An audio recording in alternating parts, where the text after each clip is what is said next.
Hey, Tapping Airlines Math Industry, and we are going to be taking a look at radians 2 degrees. So what we're going to do is we're going to do an SAT problem that relates to both of them and the conversion from radians to degrees. So right over here is the problem. The measure of angle R is 2 pi divided by 3 radians. The measure of angle T is 5 pi divided by 12 radians greater than the measure of R. What we have to do is try to find what is the measure in angle T in degrees. So this is a lot of information, but let's try chunking it down. The first one says the measure of angle R is 2 pi divided by 3.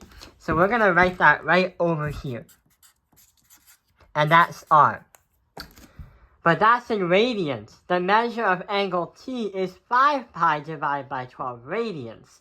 So T is going to be 5 pi divided by 12. But it's greater than R.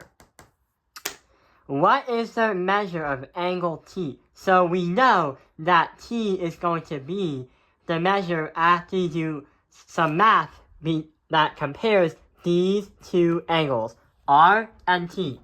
But how are we going to understand what radians are, and how are we going to understand how we can convert them to degrees?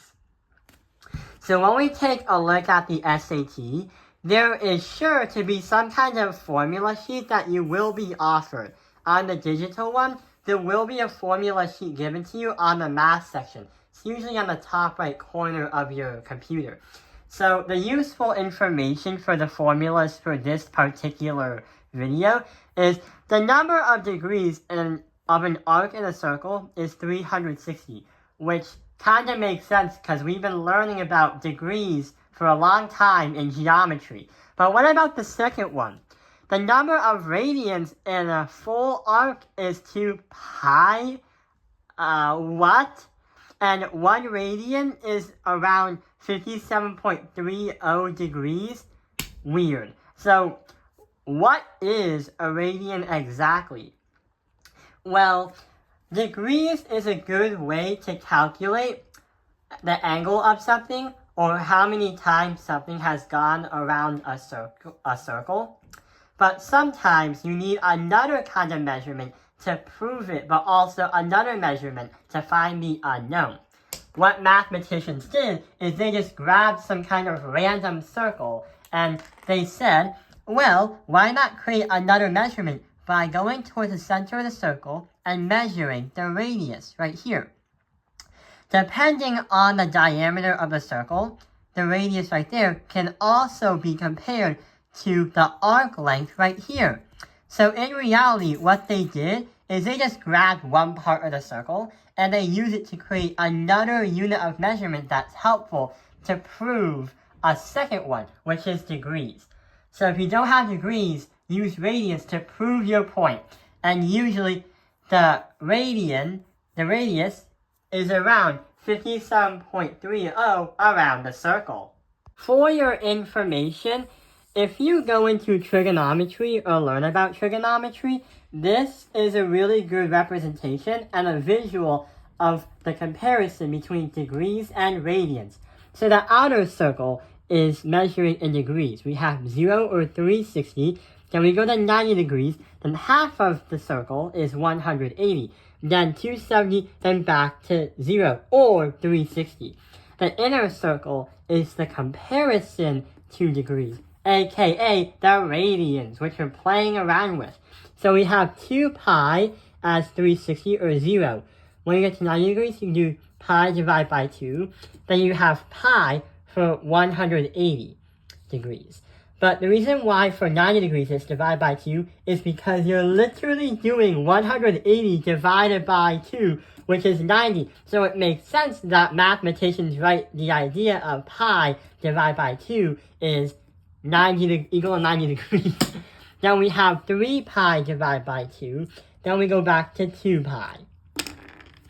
So it kind of makes sense how we can visualize the two dimensions of the unit of dimensions that compare radians and degrees. So going back to the SAT problem, because it's not like I'm going to be teaching a lesson while I'm taking the SAT, because this is supposed to be fast. But I was just giving you an idea and an introductory lesson on radians. So going back to the problem right over here, we have these two values, but the problem is asking, what is angle T in degrees? So what we have to do is we gotta somehow find a way to transform these into degrees.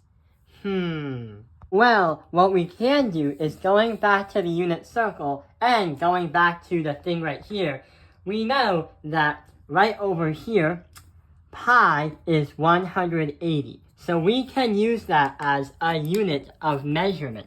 I'm just going to put that right on the top. Pi is 180. So if we know what the unit of measurement for just one single pi is, why can't we play around and just insert that into both of the pi's into the equation? Then we can solve it out. So assuming that we can play around with the equation, we know that assuming that there's a perfect circle of 360, because that is our unit of measurement, we're going to equal everything to 360 right over here. And we also divide it by 3. But why 360? I forgot to tell you that since pi right here is 180, 2 times 180 is going to bring us to 360. And the reason why we have 3 as the numerator is because we turned this into a different format, but in degrees. But right over here, we do the same thing. 5 times 180 is not 360. That was actually incorrect, which many kids might get incorrect because 360 is a common number when measuring circles and angles. So 5 times 180 is actually going to be 900. And since we have 12 as a denominator, we put 12 under it too, because we're trying to turn radians into degrees, but in a different format. This is the same value in a different format. So going to the math right here, we have 360 divided by 3 and 900 divided by 12. What are we going to do? Yeah, we have to actually do the math. So we have 360 divided by 3 is 120. And right over here, 900 divided by 12 is going to be 75. So we have both degrees for R and 75. But going back to the problem, when it literally said angle T as a measurement is 5 pi divided by 12 more radians than the measure of angle R, what we have to do is somehow find a comparison. What shall we do? Well, what we can do is we can do 75 degrees plus 120 degrees. The reason why is because we know that angle T is 5 pi divided by 12 radians more than the measure of angle R. There's just two angles, R and T, but we're saying that T is more than R. This is not the value of T. The value of T is going to be right after we finish the equation right here. So 75 plus 120 degrees is 195 degrees.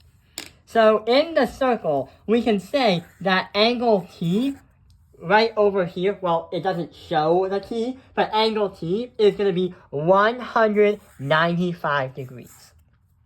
So that is a lot to remember, but as you understand that lucky number 180, you can know that pi equals 180, then you'll understand how to convert from radians to degrees and back.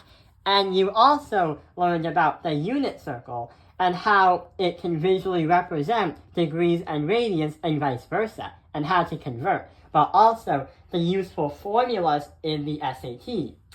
I hope this video has helped you understand radians to degrees. Thank you for watching Talping Live's Math Industry. Like and subscribe, and you're gonna crush that SAT.